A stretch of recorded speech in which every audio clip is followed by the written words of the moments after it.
Your brother legally owns it, my parents said after stealing my Mustang. So I had them charged and now they are begging. So I, 22 male, have been living in my brother's shadow my entire life. My little brother, 20 male Jason, has always been treated like he's God's gift to humanity, while I'm basically just the invisible kid nobody gives a crap about. It's been this way since we were kids. I still remember this one time in 8th grade when I won first place in the district science fair. Spent weeks building this kick-ass solar-powered water filtration system. When I came home with the blue ribbon, my mom just said, "That's nice, dear," and went right back to helping Jason make a poster for his social studies project that was due the next day. He got a C+ on it, and they took him for ice cream to celebrate his hard work. Christmas was always a complete joke in our house. Jason's pile of presents would be stacked to the ceiling. All the latest gaming crap, best clothes, whatever he'd been whining about for the past 6 months. My pile. Whatever cheap, maybe a flannel shirt if I was lucky, and occasionally something actually useful for my projects. Practical gifts, Mom would say, with this smug look like she deserved a medal for buying me work gloves, while Jason got a freaking Nintendo. Dad was always out in the backyard with Jason, teaching him to throw a football or building his science projects. I'd be in the garage alone, watching YouTube videos to learn how to fix stuff because nobody had time to show me. Whenever I asked Dad for help, it was always in a minute that somehow stretched into years. Eventually, I stopped asking. The golden child BS went way beyond gifts and attention. Jason would literally wreck Mom's car, and they'd just shrug it off. Accidents happen, honey. I'd come home 5 minutes past curfew after working a late shift at the hardware store and get grounded for 2 weeks. Different planet, different rules when you're the favorite. When we were 16 and 14, Jason went through this phase where he'd borrow my stuff without asking. One time, he took my iPod to school, back when those were a thing, and some kid stole it from his backpack. When I got pissed, my parents told me I needed to be more understanding because he's going through a lot right now. The lot being that he didn't make first string on the JV basketball team. They never replaced it, but 2 weeks later, Jason had a brand new one because he needs music for his workouts. I figured out pretty early that nobody in our house had my back except me. So I shut up, kept my head down, and worked my ass off. Got my first job washing dishes at this greasy spoon diner. Saved every penny. Started learning trades from YouTube and the old guys at the hardware store where I eventually got hired.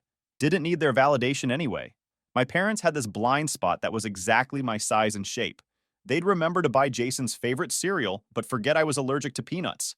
They'd drive 4 hours to see Jason's regional baseball game, but couldn't be bothered to attend my high school graduation because it was such a long ceremony and parking would be a nightmare.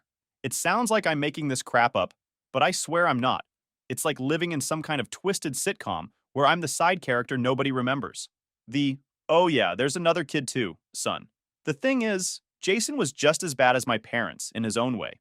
Entitled, selfish, smug about his golden child status. He'd rub it in my face constantly. Mom said yes to me, but she'd probably say no to you. He'd smirk when I was a kid. Or he'd accidentally break my stuff and then act all innocent when I got mad. By the time we were in high school, I'd pretty much accepted my place in the family hierarchy. Keep expectations low and you don't get disappointed, you know? I focused on stuff I could control. My grades, my jobs, my friends, my projects. So here's where my grandpa, 72 male, comes into the story. Grandpa Joe was the only one who ever really saw me. Ironically, he was my dad's father. Former Marine and old-school mechanic who could strip an engine blindfolded if he had to.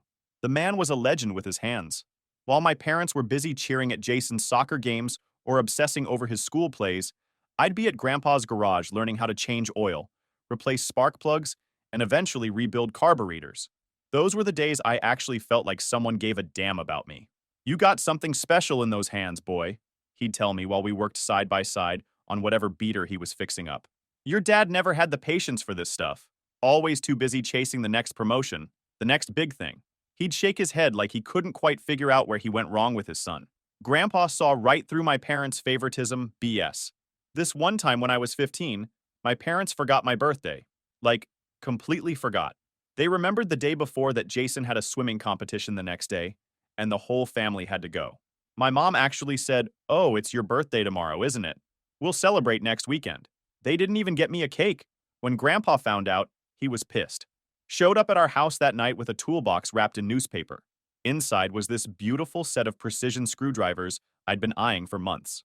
"Happy birthday, kiddo," he said, loud enough for my parents to hear from the kitchen. Some things are worth celebrating properly. Every Christmas, when I'd open those practical gifts from my parents, socks, school supplies, whatever, Grandpa would sneak me something real.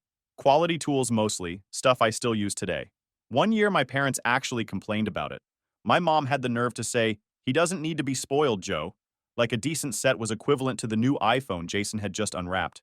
Grandpa just stared at her down like she was an idiot. Recognizing talent ain't spoiling, it's investing. Then he winked at me. When I was 18, Grandpa got diagnosed with Parkinson's. Shit news, obviously. He couldn't drive anymore, so he called me up one weekend. Told me he had something for me. Said it might not be pretty, but it had good bones. That was one of his favorite expressions. I drove over to his place thinking maybe he was giving me some of his old tools or something. Instead, there was this 1967 Mustang Fastback sitting in his driveway. Faded Highland green, with more rust than paint, torn seats, and an engine that made sounds I didn't know a car could make.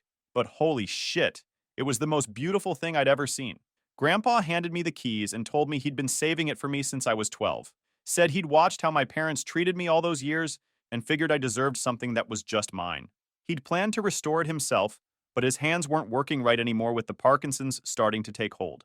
"Your dad never appreciated muscle cars," he said, running his hand over the rusted hood.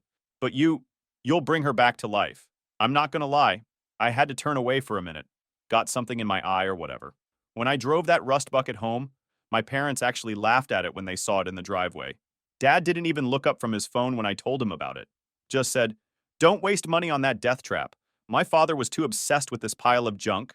Pile of junk? Nah, now I see what Grandpa was trying to tell me. Mom just complained about the oil stains on the concrete. Jason, though, his eyes lit up like it was Christmas morning when he saw it. "Wow, that's gonna be so badass when it's fixed up, though Grandpa never showed it to me," he said. And for once, I felt like I had something he envied, something he couldn't just get by whining to our parents about it. For 1 year, spent every spare minute on that car. Every paycheck went straight to parts after rent and food. Learned to weld. Taught myself how to rebuild the engine by watching endless YouTube videos and reading forums. My hands were permanently stained with grease, fingernails never completely clean, arms covered in little burns and cuts. My room was stacked with Chilton manuals and printouts of wiring diagrams. I'd fall asleep thinking about valve timing and wake up planning bodywork. When things got bad at home, which was always, I'd escape to the garage and lose myself in the restoration. There's something almost meditative about working on cars when you get in the zone. Just you and the machine. Everything else fades away. I scrounged parts from junkyards, swap meets, online forums, rebuilt the 390 V8 myself, piece by piece. Sanded the body down to bare metal and painstakingly fixed the rust spots, learning to weld and shape metal as I went. Did the paint job in my buddy's uncle's shop after hours. Traded labor for booth time. Reupholstered the interior. The whole thing. The day I finally got that engine running right, hearing that deep rumble of the V8 coming to life, man, it was like everything I'd worked for finally paying off. The Highland green paint gleamed in the sun. Yes, I went with the bullet color, sue me. The black leather interior smelled like a new start, and when I took her for that first real drive, windows down, engine growling, for once in my life, I had something that was truly mine, something I'd built with my own two hands that nobody could take credit for. She was my achievement, the thing nobody could take away from me. See, the thing about growing up as the ignored kid is you get used to people not really wanting your stuff. Nobody was fighting to borrow my clothes or play with my games because in their eyes, Jason always had the better version anyway. So I wasn't prepared for what happened when, for once in my life, I had something that was actually worth envying. And man, did Jason envy that Mustang. So after I got the Mustang running properly, Jason couldn't stop talking about it. Every single time I drove it, he'd be at the window watching like a kid staring at an ice cream truck. Whenever I'd pull in, he'd come racing out to the garage. "Can I sit in it?" Just for a minute. At first, I didn't mind that much. It was actually kind of nice having someone appreciate all the work I'd put in. My parents sure as hell didn't care. Dad just complained about tools taking up space in the garage, and Mom kept making these passive-aggressive comments about wasting money instead of saving for a real future. Whatever the hell that meant. But then Jason's requests started getting more annoying. It went from, "Can I sit in it?" to, "Can I drive it to prom? Just for one night? I'll be super careful." Then it was, "Let me take it to the beach this weekend." My friend would freak if I picked him up in this. Always with that entitlement in his voice, like, of course I'd say yes because that's what everyone always did with Jason. I always said no. Not because I wanted to be a jerk to my brother. I said no because I knew Jason. This is the kid who broke 3 phones in 1 year. The kid who borrowed dad's expensive golf clubs for a single afternoon and somehow lost half the set. The kid who never took care of anything because he never had to. Something always got replaced when he broke it. He didn't have to be responsible for anything because of course my parents had his back. And you think I'm crazy to let him take my painstakingly restored classic Mustang after watching that track record his whole life? Hell no. The tension kept piling up. Jason would roll his eyes whenever I refused, saying stuff like, "It's just a car, dude. You're so freaking uptight. Just a car. Just a car." Like I hadn't spent an entire year every spare dollar rebuilding the damn thing. Then my parents started making these little comments at dinner. Stuff like, sharing is part of being a good brother, and that car just sits in the garage most of the time anyway. Classic setup in our house. What Jason wants, Jason gets. Except this time I wasn't budging. My dad tried to guilt trip me one night. When I was your age, I always shared with my brothers. That's what family does. I almost laughed in his face. This from the guy who literally hid the good snacks in his office so he wouldn't have to share with his kids. I just replied, "When you were my age, did you rebuild a classic car from scratch with money you earned working your ass off while going to college?" That shut him up for about 5 minutes. My mom tried a different angle. She cornered me in the kitchen one morning with her coffee cup and that fake concerned look she gets. "Honey, I'm worried about you getting so attached to material things. It's just metal and rubber. Relationships are what matter in life." Funny how they care about maintaining a good relationship when it comes to Jason. Things came to a head when Jason got accepted to State University. My parents threw this massive party, invited everyone they knew. I mean, yeah, good for him, but it's not like State is Harvard. It's a decent school with a 70% acceptance rate that he barely got into with his mediocre grades and dad's alumni connection. But whatever. I showed up and still congratulated him. During dinner, Dad stood up and announced they had a surprise for Jason. Dad started talking about how Jason would need transportation for campus, which was about 40 minutes from home, and looked right at me, saying they thought I should let Jason use the Mustang while he was at school. The entire table turned to look at me, expecting me to just smile and play along like always. Like I was going to say, "Sure, take the car I spent 1 year rebuilding, the one possession I have that actually means something to me. No problem at all." I just said, "No, that's not happening." 3 simple words. You'd think I'd suggested we sacrifice the family dog from the way they all reacted. Dead silence at the table. Dad tried to smooth it over by saying we'd discuss it later, but I shut that down too. Told him there was nothing to discuss. It was my car. End of story. Mom jumped in saying I shouldn't be selfish because Jason needed reliable transportation for this important time in his life.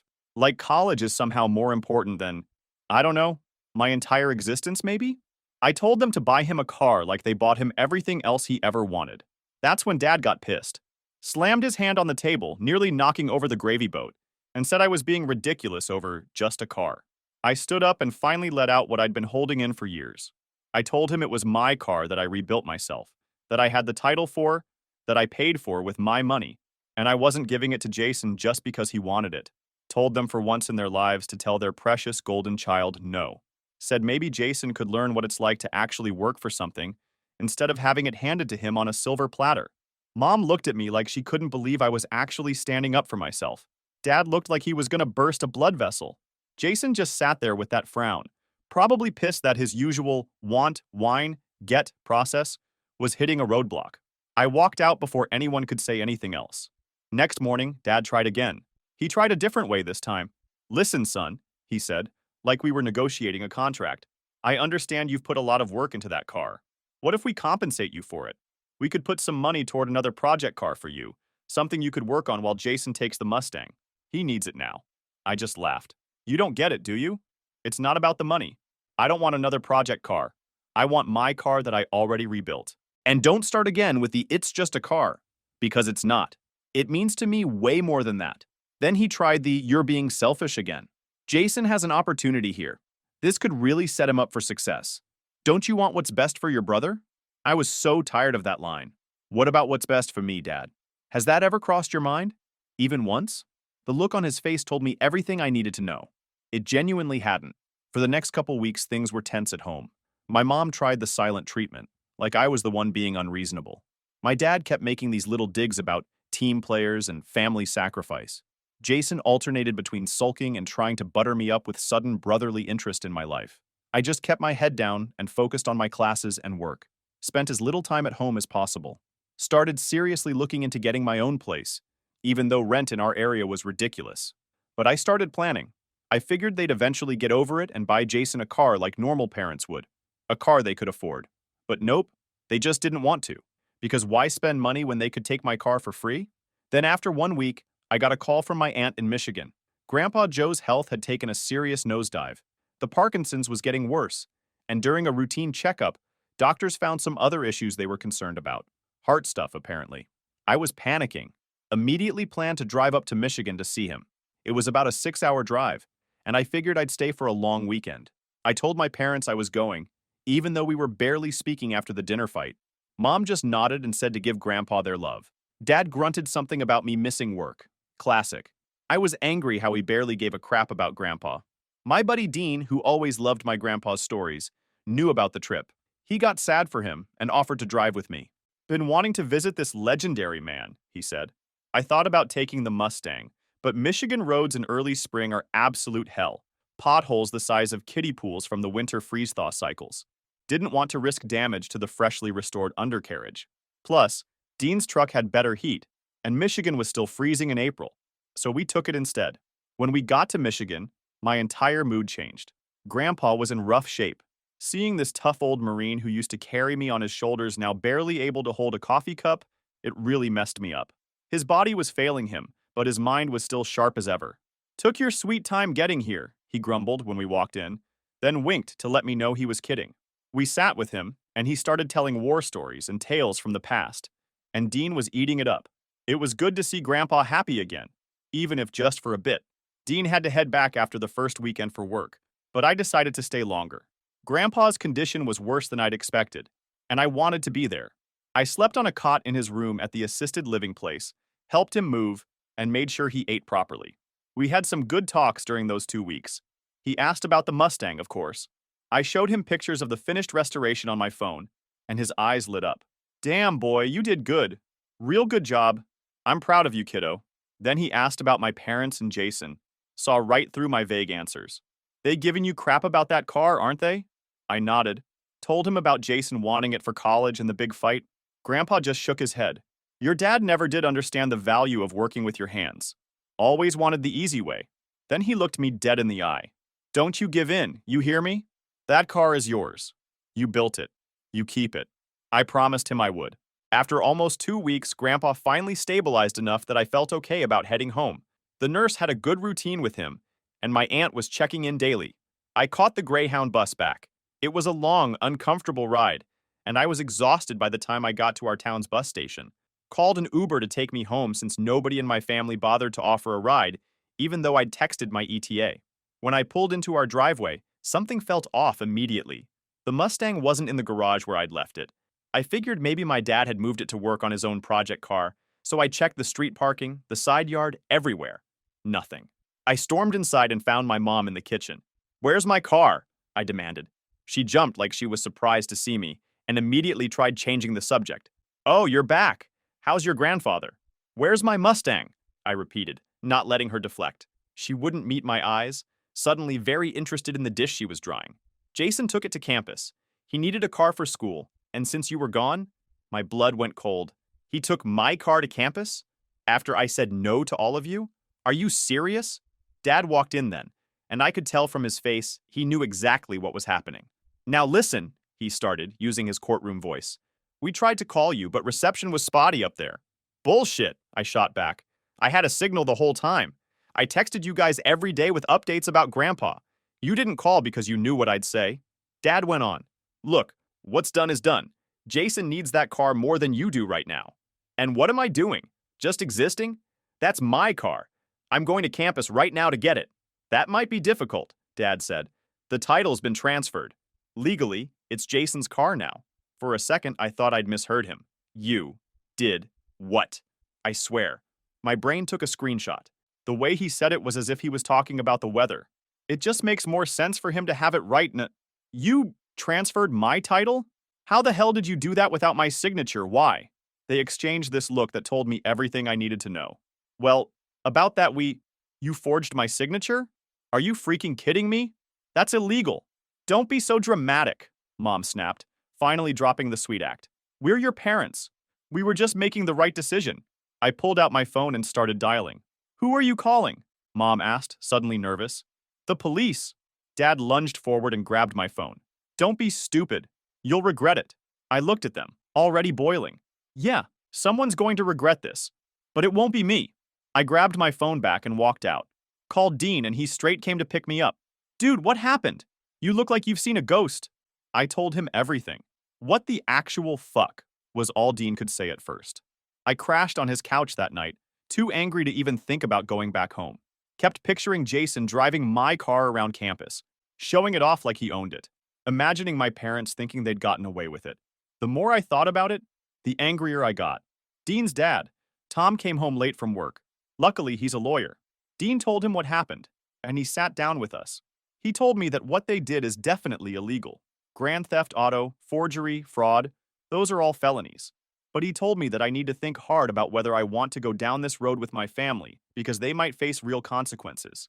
But guess what? I had zero fuck to give. Let them face whatever the hell was coming because they deserved it. That night, my phone was blowing up with texts from my parents. All variations of come home so we can talk about this, and you're overreacting, and family comes first. I ignored all of them and slept, knowing I was about to give them some lessons. That's when Operation Takedown began the next day. First stop, the DMV. Most boring place on the planet, but man was it worth the 2-hour wait. I requested records of the title transfer for the Mustang. Sure enough, there it was. My signature on the transfer papers. Dated exactly when I was sitting in a hospital room in Michigan with Grandpa. Got copies of the original title too, showing the car was legally mine from when Grandpa signed it over. Next, I dug through all my files at home when my parents were at work. I'd always been meticulous about keeping records for the Mustang restoration. I had every receipt, every before and after photo, every piece of evidence showing it was my project from day one. Had the original bill of sale from Grandpa to me. Even had texts from my parents acknowledging it was my car project. Then Tom suggested we get proof I was actually in Michigan when the title transfer happened. This was the genius part. I went to my bank and got ATM camera footage showing me withdrawing cash from a Michigan ATM on the exact day the transfer papers were signed. I was literally 300 miles away from the DMV when my signature somehow appeared on those documents. While all this was happening, my phone was blowing up nonstop. My parents left these desperate voicemails, starting with anger. How dare you not answer our calls? Component placement moving to guilt. We're so worried about you. And finally settling on manipulation. If you love your brother, you'll come home and we can sort this out as a family. I didn't respond to any of it. I was done talking. This was way beyond the point where a family meeting could fix things. With all the evidence in hand, Tom and I went to the police station to file reports for grand theft auto, forgery, and fraud. Walking out of that police station was like I'd crossed some line that couldn't be uncrossed. For the first time in my life, I wasn't just taking whatever crap my family decided to dish out. I was fighting back. The wheels of justice turn slowly, but they do turn. It took almost 3 weeks for them to act on my complaint. 3 weeks of my parents escalating their attempts to contact me. The messages started getting desperate. Stop being dramatic and come back home immediately. And you're tearing the family apart for a crappy car. And my personal favorite, you're making a mountain out of a molehill. A molehill. They stole my car, forged my signature on legal documents, and threatened me when I called them on it. But sure, I was overreacting. I kept myself busy during those weeks. Picked up extra shifts at work. Helped Dean's dad around their house to thank them for letting me stay. Started looking for my own apartment, figuring it was finally time to get completely clear of my family's BS. Then, after almost 3 weeks of silence from the police, the detective called. We're moving on your case, he said. Officers are headed to your brother's dorm now to recover the vehicle. My heart was pounding as I hung up. It was actually happening. I'd been half convinced the cops would just shrug it off as a family matter. But when the cops showed up at Jason's dorm to recover the Mustang, it wasn't there. According to his roommate, Jason had taken it to a friend's house for safekeeping after getting worried texts from our parents. Because of course he had. That's when things got really serious. What had been a family dispute became a full-blown criminal investigation. The police tracked the car to a storage unit about an hour from campus. The unit was rented under a fake name, but they traced the payment back to my dad's credit card. And there, they found my Mustang under a tarp with the VIN plates already removed. The cops said it was clear evidence they were planning to either sell it illegally or make it disappear permanently. Taking off VIN plates is a felony in itself. The next day, Jason got arrested at his dorm for receiving stolen property and conspiracy. My parents were picked up at work and charged with forgery, fraud, and tampering with evidence. The local paper ran a story. Family charged in classic car theft scheme. There was even a picture of my parents being escorted into the courthouse for their arraignment. My phone basically exploded after that. Relatives I barely knew calling to ask what the hell was happening. High school friends texting to check if the rumors were true. And my parents, now truly desperate, calling hourly with tearful pleas to drop the charges. In their wildest fucking dreams. This will ruin Jason's future, Mom sobbed in one voicemail. He could go to jail. Is that what you want for your brother?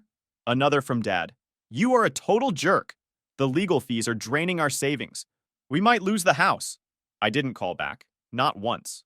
They'd made their choice when they decided stealing from me was okay. Now they were sucking it up. My extended family was split. Some were horrified at what my parents had done, like my aunt in Michigan. Others took my parents' side, of course. My mom's sister left me this scathing voicemail about how I was destroying the family over a stupid car. I didn't reply. What was the point? Through all this chaos, I was calm. Like I'd finally reached the point where nothing they could say or do would affect me anymore. I'd spent my whole life being the good kid, the reasonable one, the one who sucked it up and dealt with whatever unfairness came my way. And where had that gotten me? Nowhere. The most surprising call came from Jason, from the county jail. Unlike his usual confident tone, he sounded desperate. He started with some BS about it all being a misunderstanding, and claimed he thought I was cool with him having the car, because our parents said so. I cut him off right there and told him to stop lying. He knew exactly what he was doing since I'd told him to his face at that dinner that he was never getting my car. After a pause, he admitted. Said he figured I wouldn't press charges because family sticks together, or some crap like that. He said my dad claimed it wasn't a big deal since they're my parents, and that the car was wasted on me anyway, since I just worked on it instead of actually driving it somewhere worthwhile. Pure entitled BS, but exactly what I dealt with my whole life.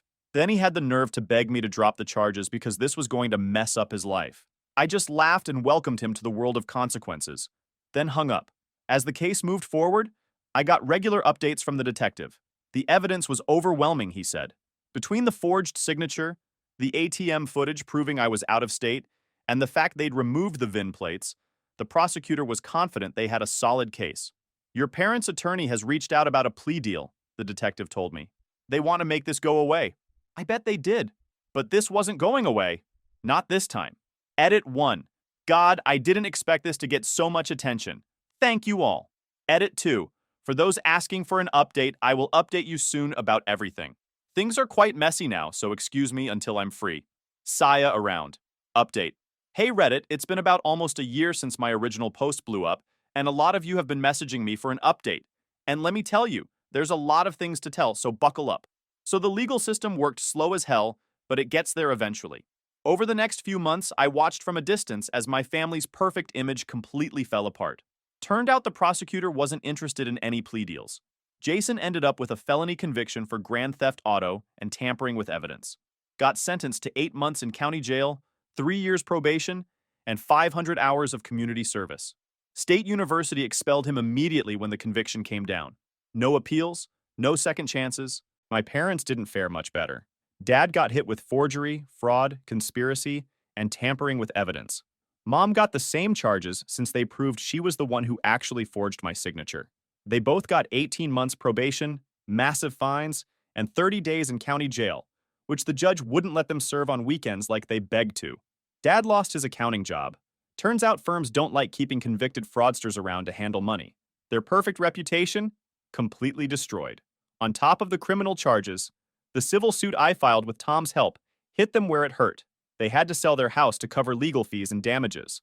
Last I heard, they're living in some crappy apartment and barely making ends meet. They tried to declare bankruptcy to escape the civil judgment, but the court denied. Through their court-appointed lawyer, they made one last attempt to reach out, offered to take a second mortgage on the house they were already selling, to pay for the car and then some if I'd just dropped the charges. Said we were still a family and could get past this. I sent back one line through Tom. We stopped being a family when you chose Jason over me for the last time. The Mustang was eventually recovered from the storage unit. The court ordered it returned to me with damages for the attempted theft and emotional distress. It came back with a dent in the fender and some scratches, but nothing I couldn't fix. While all this legal stuff was happening, I'd been staying with Dean and his family, but I knew I needed a more permanent solution. I didn't just want to move out. I wanted to get away from that toxic environment completely. So I made a decision. I packed up everything I owned, which wasn't much. Amazing how little you need when you start fresh. Quit my job and moved to Michigan to live with Grandpa Joe. His Parkinson's wasn't getting better, and he needed someone around more consistently than my aunt could manage with her job and kids. It was honestly the best decision I've ever made. I transferred my community college credits to a school nearby and picked up a part-time job at a local auto restoration shop where they actually appreciated my skills. The first weekend after I got settled, I drove the Mustang up to see Grandpa. He looked really tired. The sight of him broke my heart. I helped him out to the parking lot so he could see the car properly in the sunlight. He ran his trembling hand along the fender. The smile on his face was precious. He was so happy I moved in with him. Living with Grandpa those few months was the best thing that could have happened for both of us. I'd help him with everything and even cook his meals while he'd sit at the kitchen table, giving me advice about compression ratios and valve timing. We'd watch old westerns together in the evening, him falling asleep halfway through but insisting I tell him how they ended anyway. My parents tried to visit a few times after Grandpa took a bad turn. He refused to see them. He said he didn't want to see those two hypocrites. Grandpa passed away about 6 months after I moved into his house. Went peacefully in his sleep. I was with him that last night, telling him about this '69 Charger the shop had just taken in for restoration. I grieved him. Still I do. At the funeral, my family showed up. Jason looked like hell after his stint in county jail. My parents just looked beaten down and old. I kept my distance. Even when they tried to talk. Didn't trust myself to say anything that wouldn't turn into a scene. And Grandpa deserved better than that on his final day. After the service, I was shocked to learn that Grandpa had left me everything. His house, his tools, his modest savings. My dad looked like he'd been slapped when the lawyer read the will. Guess he'd been counting on an inheritance to help with their financial problems from the legal mess. The lawyer handed me an envelope afterward. A letter from Grandpa. The letter began with, "To my real son." He wrote that the last months with me. He even asked me to keep the Mustang running smooth. I couldn't help. I cried my eyes out when I read it. I still keep that letter in the glove box of the Mustang. Now I'm still in Michigan, living in Grandpa's house. Got some solid friends, a job I love, and a future that looks pretty bright. Every Sunday when the weather's good, I take the Mustang for a long drive down the coastal roads by the lake. We drive on. As for my family, they contacted me many times begging for help. I blocked them every time and told them to go to hell. That door is closed and locked. Edit 1. Guys, thanks for all the awards and support. I appreciate your kind words a lot. Edit 2. For those asking if I'll update you guys again, I think I'm going off for a while. I really need to take a long break and just focus on my life. So peace out for now, TC fam.